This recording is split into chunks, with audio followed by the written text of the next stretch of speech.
반갑습니다. 저는 청년부 섬기는 금교준 목사입니다. 오늘은 드디어 이제 요나 시리즈 마지막 시간입니다. 이렇게 끝까지 함께한 여러분 너무너무 칭찬합니다. 처음에는 간단하게 이렇게 5주 만에 딱 끝내서 할 계획이었는데 하다 보니까 이런저런 사건 사고가 생기면서 거의 한 2달 반짜리 긴 프로젝트가 됐어요. 어쨌든 오늘은 요나서의 5번째 그리고 마지막 시간인 아낀다입니다.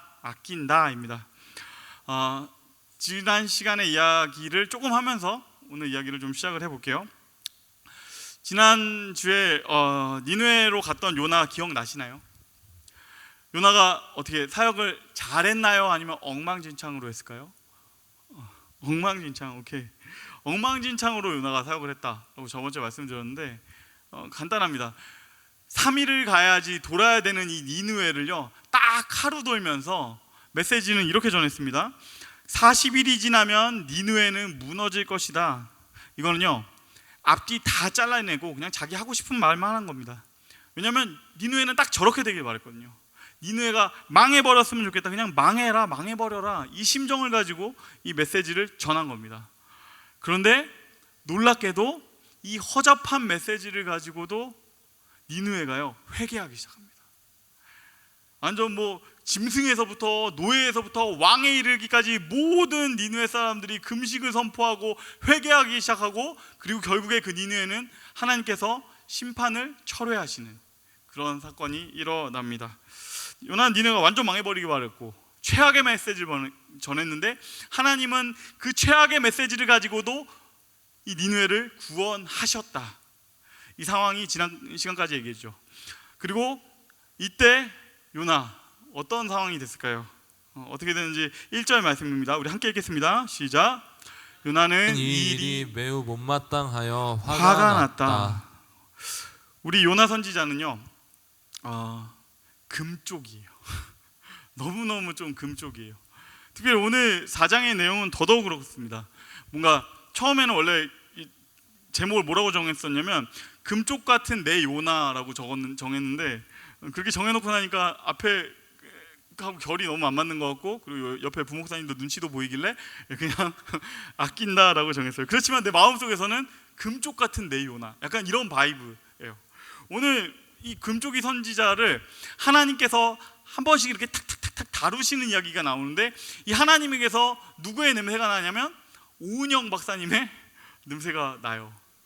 그런 이야기가 4장에서 쭉 펼쳐집니다. 하나님이 솔루션을 탁탁탁 던져주시는데 이게 굉장합니다. 그래서 오늘은 금쪽 같은 내 요나 요 틀 안에서 한번 이 본문을 한번 보려고 합니다. 첫 번째 우리 노란색으로 표시된 글씨만 함께 읽어볼까요? 시작. 요나는 화가 났다. 네, 이런 식으로 읽어야겠죠? 요나는 화가 났다. 요나는 화가 났다. 여러분, 이건요 진짜 이상한 장면이에요. 진짜 이상한 장면. 성경 전체를 통틀어서 회개 운동이 일어나는데 화내는 선지자는 요나가 유일합니다. 회개가 막 일어나는데 화내는 선지자 요나가 거의 유일해요. 상상해 보세요. 제가 이렇게 말한다고, 왜 회개해? 왜 은혜 받았어? 그냥 절망하고 망했어야지. 왜 회개해? 여러분, 이런 목사가 있다고 생각해 보세요. 이건 말도 안 되는 상황이잖아요. 근데 요나가 지금 그런 모습을 보여주는 겁니다. 말도 안 되는 거고 이상한 선지자예요. 이런 것 때문에 보통요 초등부에서 아니면 그 밑에 학년에서 이 요나 이야기를 다룰 때는요 3장까지로 이야기를 끝냅니다. 그래서 물고기 뱃속에서 나온 요나가 니느웨로 갔다, 그리고 니느웨는 구원받았다, 끝 하면서 이렇게 아름답게 예쁘게 딱 끝을 내요. 왜 그렇게 끝내냐면 이 4장의 요나, 막 회개운동이 일어났다고 화를 막 내고 있는 선지자를 아이들한테 설명할 방법이 없는 거예요. 이걸 어떻게 설명해요? 목사님이 막 회개했다고 막 화를 내는 걸 어떻게 설명해요? 그렇지만 우리가 지금 진행하고 있는 어른들의 동화 요나 시리즈에서는요 이 부분 되게 중요합니다. 어쩌면 1, 2, 3장보다도 4장이 더 많이 중요합니다. 왜냐하면 이게 인생이기 때문이에요. 이게 인생이기 때문이에요. 우리 가운데 그는 은혜 받았습니다. 그래서 행복하게 살았습니다. 끝! 이렇게 끝나는 사람 단 한 명도 없어요. 성령 충만 받고 은혜 빡 받아가지고 내가 다 이제 죽었고 없어졌던 것 같은 내 성질머리는요, 어느 날은 또 고개를 들기 시작하고요, 은혜로 완전히 채워져가지고 이제 다 죽어버렸구나 싶었던 옛자아는 어떤 순간에는 머리를 살살 들기 시작합니다. 우리도 그렇지 않습니까?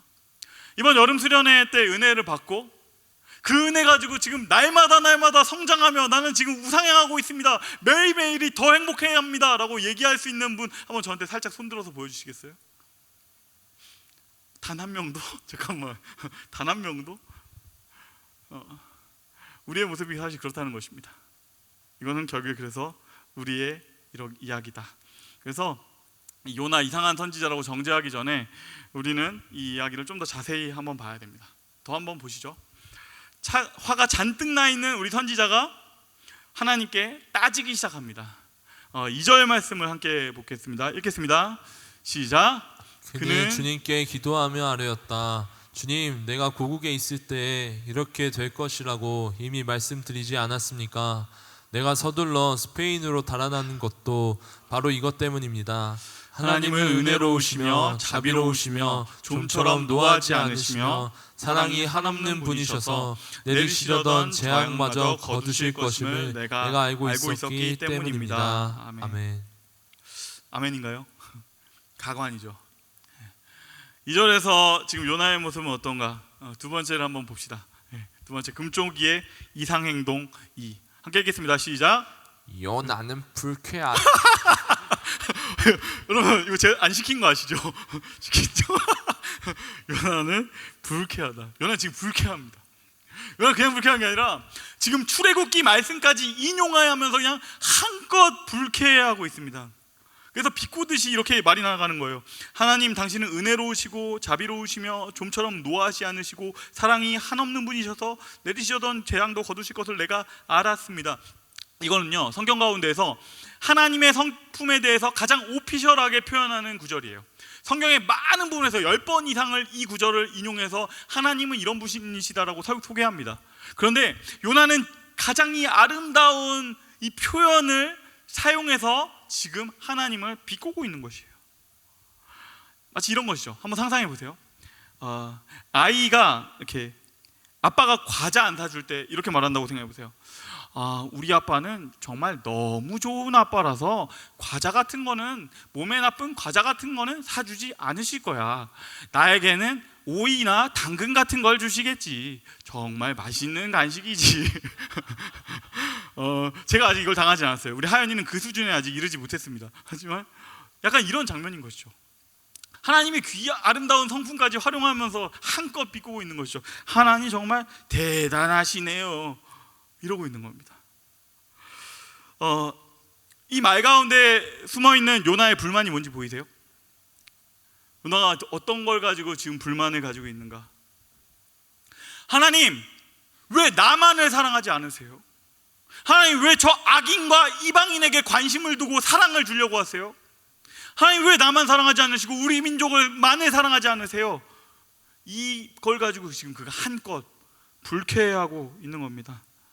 하나님의 자비가 선택되어 있는 우리 이스라엘 민족이 아니라 다른 사람들에게 향하는 것이 마치 우리의 특권을 뺏어가는 것 같아. 나의 특권을 제거하는 것 같아서 그는 지금 너무너무 불쾌합니다. 그래가지고 나아가서는 그는 어떻게 얘기하냐면, 하나님, 차라리 날 죽이세요. 나는 이렇게는 살지 못하겠어. 난 너무너무 화가 납니다, 이러고 있는 거예요. 저는 이 장면에 대해서 강단에서 얘기하기는 사실 아름다운 이야기는 아닐지 모르겠고 조금 별로지만, 저는 지랄이라는 표현 말고는 이 장면을 완전 명확하게 설명할 수 있는 게 단어가 생각나질 않습니다. 지금 요나는 미친 듯이 화가 나서 하나님께 난리를 피우고 있는 것이죠. 이 장면을 보고 하나님은 뭐라고 대답하실까요? 하나님께서 어떻게 하실까요? 저였다면 어떻게 했을까? 잠깐 생각해봤어요. 하나님이 막 딱 이런 악물 그냥 듣자마자, 그래? 오늘 한번 죽자. 너 일로 와. 따가 어금니 딱 깨물어. 3,000층 보자. 뭐 이렇게 하실 수도 있겠지만 하나님 그렇게 하지 않으세요. 하나님께서 우리 금쪽이의 페이스에 휘말리지 않으시는 것이죠. 하나님께서 요나에게 그래도 굉장히 젠틀하게 이렇게 물어보세요. 요나야, 내가 화를 내는 것이 옳으냐? 내가 화를 내는 것이 옳으냐? 첫 번째 하나님의 솔루션은 설득입니다. 하나님께서 난리를 피우는 선지자를 지금 설득하고 계시는 거예요. 내가 화를 내는 것이 옳으냐? 이 설득은 결국에 이 질문은 뭘 의미하고 있는 거냐면, 너의 분노는 정의로우냐? 너의 분노는 어디로부터 온 거지? 가장 근본적인 질문이에요. 이걸 통해서 하나님은 그를 설득하고 계시는 것이죠. 그런데 요나한테는 지금 이 설득이 들리질 않습니다. 귀에 들리질 않아요. 왜냐하면 우리 금쪽이는 화가 너무 많이 났거든요. 그래서 몰라요 하면서 그는 이제 그 다음 단계로 텐트를 들고서 성 밖으로 갑니다. 금쪽이의 우리 이상행동 세 번째, 우리 함께 읽겠습니다. 시작. 요나는 망하길 기다린다. 요나는 망하길 기다린다. 이제 요나는요, 니느웨 성 동편에 나가가지고 텐트를 치고 기다리기 시작합니다. 왜 지금 기다리는 줄 아세요? 이런 생각하는 것이죠. 하나님의 마음이 바뀔 수도 있잖아. 꼭 자기처럼 생각하는 거예요. 하나님이 변덕 부리실 수도 있는 거 아니야? 그리고 텐트 치고서 뭐 하고 있냐면, 니느웨가 망하나 안 망하나 이걸 기다리기 시작합니다. 진짜 요나는 어떻게 봐도 평범한 선지자는 아니에요. 이런 금쪽이 같은 그에게 하나님의 두 번째 처방이 찾아옵니다. 그것은 바로 박넝쿨입니다. 박넝쿨. 중동의 사막은 어마어마합니다. 낮에는 한껏 뜨거울 때는요, 50도, 60도, 70도까지 올라간다고 들었어요. 그 뜨거운 광야에 앉아가지고 니느웨 망하나 안 망하나, 아니 망하라고 기다리고 있는 이 요나 선지자, 그의 머리 위에 이렇게 그늘이, 큰 나뭇잎으로 된 그늘이 쫙 드리워집니다. 하나님이 보내주신 것이죠. 그리고 이 박넝쿨을 통해서요, 하나님께서 조용히 말없이 이 요나 선지자를 설득하기 시작하세요. 이건 마치 뭐 같냐면, 어머니가 끓여준 해장국 같아요. 밤새 그냥 술 퍼마시다가 새벽에 막 슬금슬금 완전 그냥 어떻게 들어왔는지도 모르게 기어 들어가가지고 쳐 자고 있는 아들 혹은 딸, 그 딸이 아침에 이제 일어났어요. 이렇게 속 쓰려가지고 이렇게 일어났는데 식탁을 봤는데 엄마가 끓여놓은 콩나물 해장국, 그래 콩나물로 합시다. 콩나물 해장국이 한 그릇 탁, 그리고 아직 연기가 나고 있어요. 여러분, 이 해장국은요 대화예요. 이거는 말은 없지만 사실은 대화예요. 여기 안에 엄마의 많은 말들이 숨어 있잖아요. 여러 가지 마음이죠. 이놈 새끼 진짜 꼴도 보기 싫다, 이 마음도 있고, 그러면서도 한편으로 근데 이 속은 괜찮나 모르겠다, 이놈 새끼, 이런 여러 가지 마음이 이 그릇 안에 한가득 들어있잖아요. 그러니까 이거는 말로 하지 않지만 사실은 대화인 것이죠. 말이 전혀 통하지 않는 선지자한테 하나님은 말이 아니라 나뭇잎을 가지고 말을 걸기 시작합니다. 그리고 이어집니다. 요나가 너무 웃긴 사람인 게, 하나님이 보내준 이 박넝쿨 때문에 그가 이제 기뻐해요. 이 장면에 대해서 전 여러 역본 중에서 메시지 성경의 번역이 가장 재미있었습니다. 그래서 6절을 우리 함께 읽어보시죠. 시작. 하나님께서 넓은 잎사귀를 가진 나무 하나가 땅에서 솟아나오게 하셨다. 그 나무가 요나 머리 위로 자라서 그를 시원하게 덮어주니 그의 화가 누그러지고 기분도 한결 나아졌다. 그는 그 그늘을 즐겼다. 다시 살 맛이 났다. 다시 살 맛이 났다. 저는 성경을 보다가 이 부분에서 진짜 현실 웃음이 터졌어요. 방금까지 막 죽겠다고 소리지던 금쪽이는요, 이 그늘을 딱 서니까 조금 화도 누그러지고 기분이 한결 좋아지기 시작했습니다.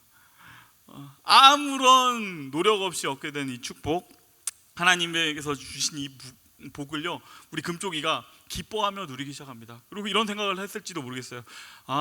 하나님께서 드디어 나를 인정하셔서 이렇게 해주시나? 하나님께서 나한테 이제 꺾이신 건가? 뭐 여러 가지 생각이 들었겠죠. 그러면서 어쨌든 박넝쿨이 있어서 난 너무 좋다. 박넝쿨이 있어서 난 너무 기쁘다. 지금 그렇게 생각하고 있습니다. 그런데 이 기쁨이 오래 갈까요? 그렇지 않죠. 7절 8절 말씀입니다. 시작. 그러나 다음 날 동이 틀 무렵 하나님이 벌레를 한 마리 마련하셨는데 그것이 박넝쿨을 쏟아버리니 그 식물이 시들고 말았다. 해가 뜨자 하나님이 찌는 듯이 뜨거운 동풍을 마련하셨다. 햇볕이 요나의 머리 위로 내리쬐니 그는 기력을 잃고 죽기를 자청하면서 말하였다. 이렇게 사느니 차라리 죽는 것이 더 낫겠습니다. 우리 정진호 선생님, 이렇게 사느니 차라리 죽는 것이 낫겠습니다. 조금 더 감정 실어서 한번 읽어주시겠어요? 이렇게 사느니 차라리 죽는 것이 더 낫겠습니다. 예스! 박수 한번 보내주세요. 이렇게 사느니 차라리 죽는 게 더 낫겠습니다. 요나는요, 박넝쿨이 없어지니까 다시 너무너무 또 화가 나기 시작합니다. 5번째 이장, 요나는 또 다시 화가 납니다. 여러분, 이거는요 양심이 없는 거예요. 물론 이게 이랬다 저랬다 해서 그렇다는 뜻이 아닙니다. 이분의 그가 양심이 없는 이유는 뭐냐면 너무너무 자기중심적이에요. 생각해 보세요. 광야에서 누군가가 망하길 기다리는 사람은 적어도 자기도 조금은 고생하는 게 당연하지 않습니까? 니느웨가 지금 다 죽어서 없어지길 바라면서 나는 시원한 그늘에 있겠다. 이건 양심이 없는 거죠. 그러니까 완전히 이런 양심이 없고 야가 빠진 어떤 야비한 마음 가운데 있는 것이죠. 그럼 어쨌든 간에 그는 그냥 박넝쿨이 없어진 것 때문에 너무너무 화가 납니다. 9절 말씀, 하나님이 요나에게 말씀하셨다. 박넝쿨이 죽었다고 내가 이렇게 화를 내는 것이 옳으냐? 요나가 대답하였다. 옳다 뿐이겠습니까? 저는 화가 나서 죽겠습니다. 그러자 하나님께서 마지막으로 말씀하십니다. 마지막 솔루션은요, 돌아가지 않아요. 돌직구예요. 돌직구. 10절 말씀입니다. 우리 함께 읽겠습니다. 주님께서 말씀하셨다. 내가 수고하지도 않았고 내가 키운 것도 아니며 그저 하룻밤 사이에 자라났다가 하룻밤 사이에 죽어버린 이 식물을 내가 그처럼 아까워하는데. 아멘. 하나님 물어보세요.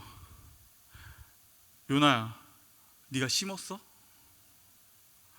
네가 자라게 했어? 네가 아무런 기여도 하지 않은 이 나무 한 그루 때문에 너는 왜 이렇게 화가 났어? 하나님께서 이렇게 질문하시면서 마지막 작업을 시작하세요. 이건 뭐냐면 거울 치료예요. 지금 이 상황을 통해서 요나 자기의 모습을 딱 비춰 보이게 하고 계세요. 하나님께서 보여주시는 이 요나의 모습을 딱 비춰서 보니까요, 거기에 뭐가 있냐면 뒤틀린 인간이 하나 있습니다. 이거 제가 구조화해서 한번 적어봤는데요. 우리 한번 보여주시겠어요?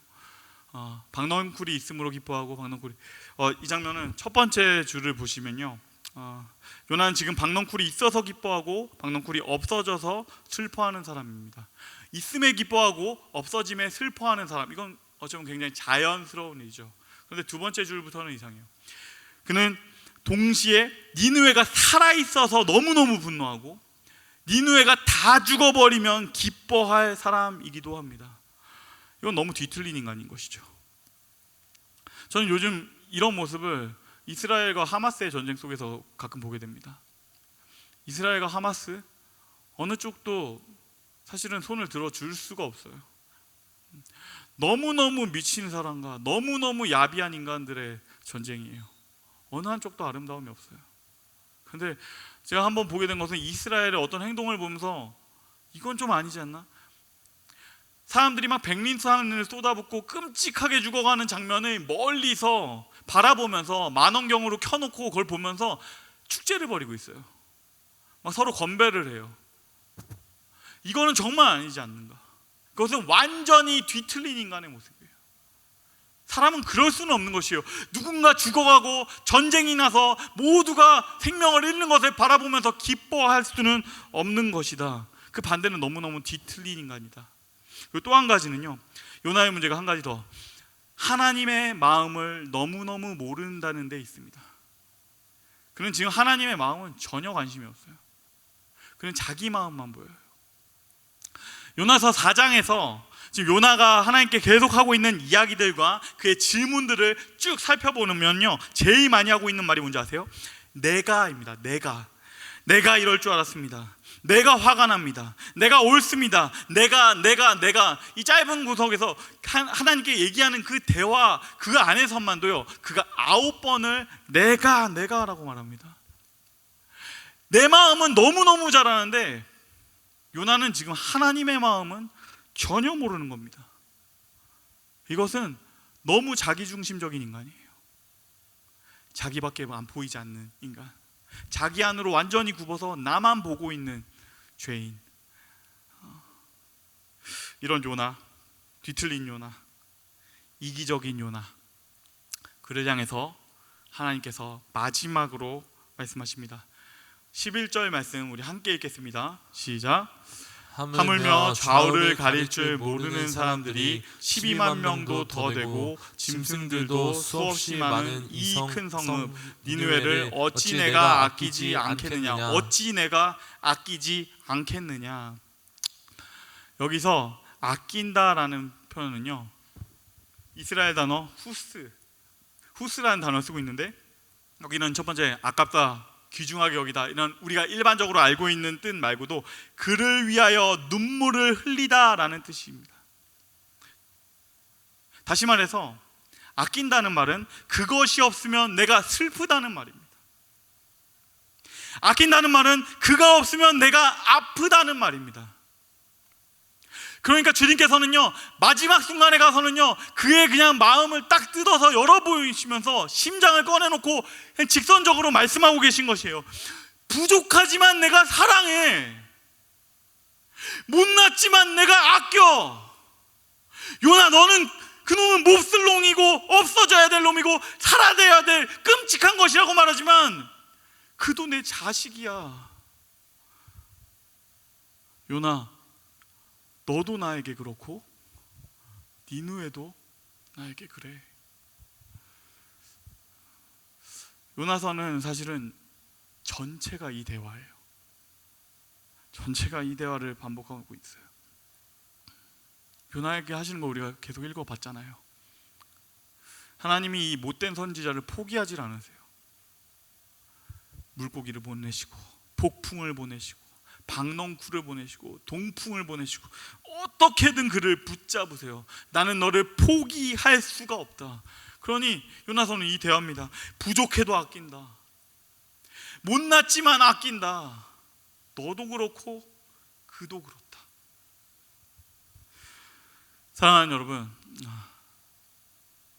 그래서 우리 성도의 가장 중요한 정체성은 사랑받은 죄인이라는 것입니다.